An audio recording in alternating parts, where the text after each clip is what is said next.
Sistem peredaran darah.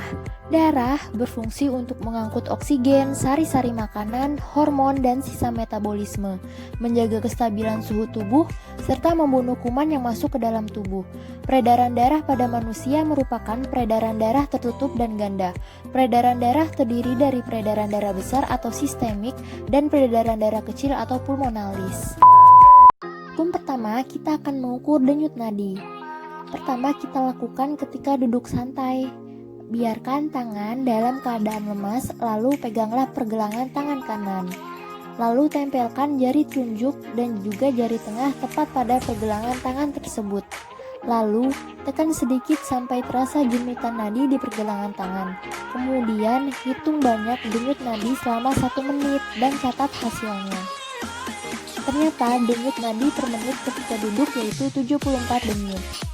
Kedua, kita lakukan ketika berdiri. Biarkan tangan kanan dalam keadaan lemas, lalu tempelkan jari telunjuk dan jari tengah tepat pada pergelangan tangan tersebut.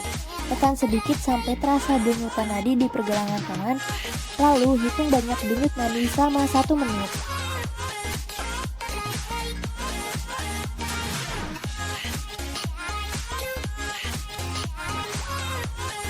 Ternyata denyut nadi per menit ketika berdiri yaitu 85 denyut. Next, yang ketiga kita lakukan ketika berbaring santai.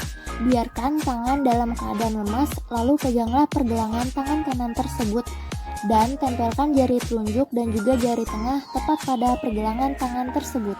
Kemudian tekan sedikit sampai terasa denyutan nadi di pergelangan tangan, lalu hitung banyak denyut nadi selama 1 menit, lalu catat hasilnya. Ternyata denyut nadi per menit ketika berbaring yaitu 90 denyut. Yang terakhir yaitu kita lakukan setelah berlari.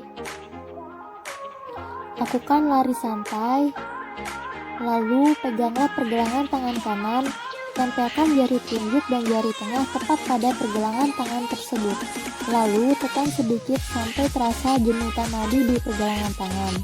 Dan hitung banyaknya denyut nadi selama 1 menit.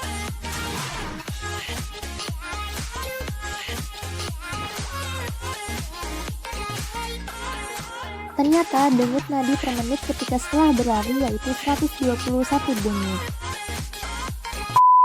Nah, jadi kesimpulannya frekuensi denyut nadi setiap orang berbeda-beda. Faktor-faktor yang mempengaruhinya antara lain, yang pertama faktor posisi tubuh, yang kedua faktor jenis kelamin, yang ketiga faktor aktivitas, yang keempat faktor suhu tubuh, yang kelima ada faktor usia, yang keenam ada faktor berat badan, dan yang terakhir karena faktor kondisi fisiologis.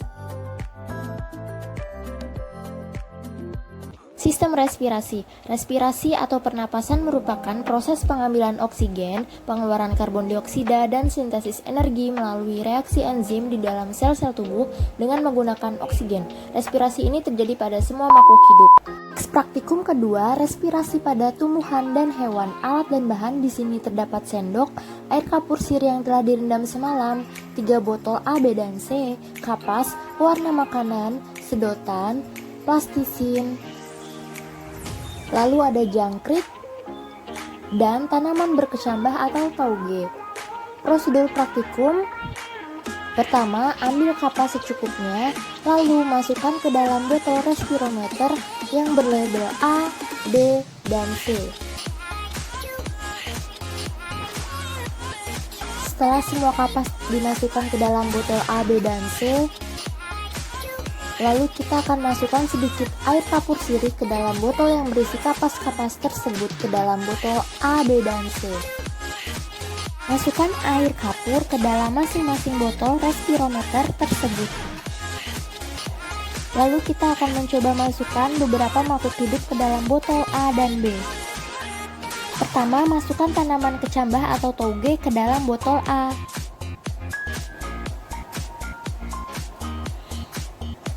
Lalu masukkan juga jangkrik ke dalam botol B. Dan botol C tanpa memasukkan makhluk hidup apapun. Lalu tutup botol A, B, dan C tersebut dengan plastisin dan sedotan yang telah dibuat seperti ini. Dalam waktu yang bersamaan, Tetesi ujung sedotan dengan pewarna makanan.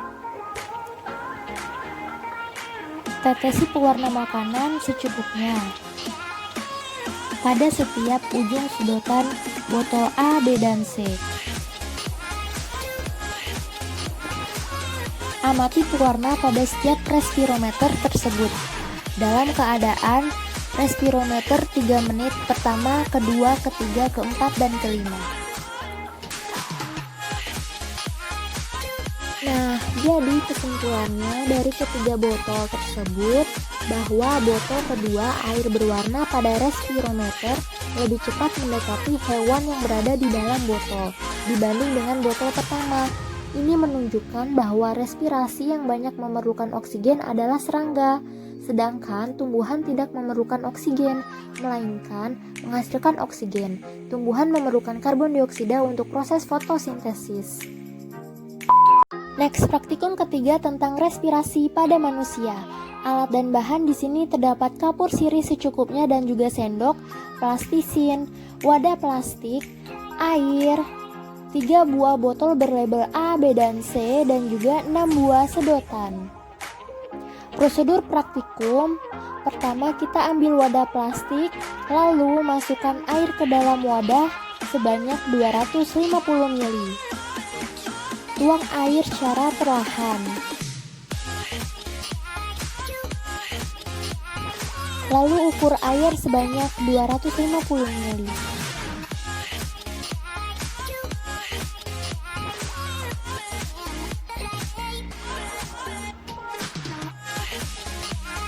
Next, kita akan masukkan kapur sirih secukupnya ke dalam wadah berisi air tersebut.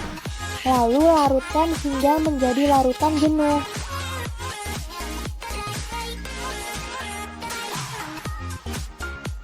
Setelah diaduk rata, biarkan air kapur mengendap selama semalaman hingga diperoleh air yang jernih. Lalu setelah air kapur sirih diendapkan selama semalaman, hasilnya seperti ini.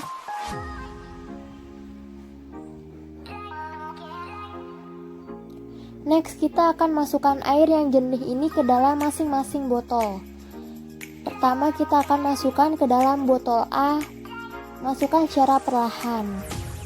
Lalu ke botol B, dengan hati-hati agar endapan kapur tidak ikut masuk ke dalam tiap botol A, B, dan C. Next, kita akan memasang sedotan dan plastisin ini untuk menutup masing-masing botol A, B, dan C. Seperti ini. Lalu selanjutnya kita akan mencoba pada botol A, B, dan C. Untuk menghisap udara dari botol A melalui sedotan limun 1, gunakan untuk bernafas. Kemudian hembuskan nafas pada botol B melalui sedotan limun 1. Kemudian mengulangi proses bernafas pada botol A dan juga menghembuskan nafas pada botol B sebanyak 7 kali. Lalu setelah mengulangi proses sebanyak 7 kali, kita akan mengamati yang terjadi pada air kapur tersebut dalam setiap botol A, B, dan C. Yap, setelah kita amati, keadaan air pada botol A terlihat sedikit keruh. Lalu keadaan air pada botol B terlihat keruh. Dan juga keadaan air dalam botol C berbeda, yaitu terlihat jernih atau bening. Hasil nampak jelas perbedaan antara masing-masing botol tersebut. Nah, jadi kesimpulannya, semakin banyak kandungan CO2 dalam udara pernapasan tersebut, maka semakin keruh air kapur. Sedangkan semakin sedikit kandungan CO2 dalam udara pernapasan, maka air kapur tersebut akan semakin bening. Air kapur dapat dijadikan indikator adanya respirasi dengan menggunakan reaksinya terhadap CO2.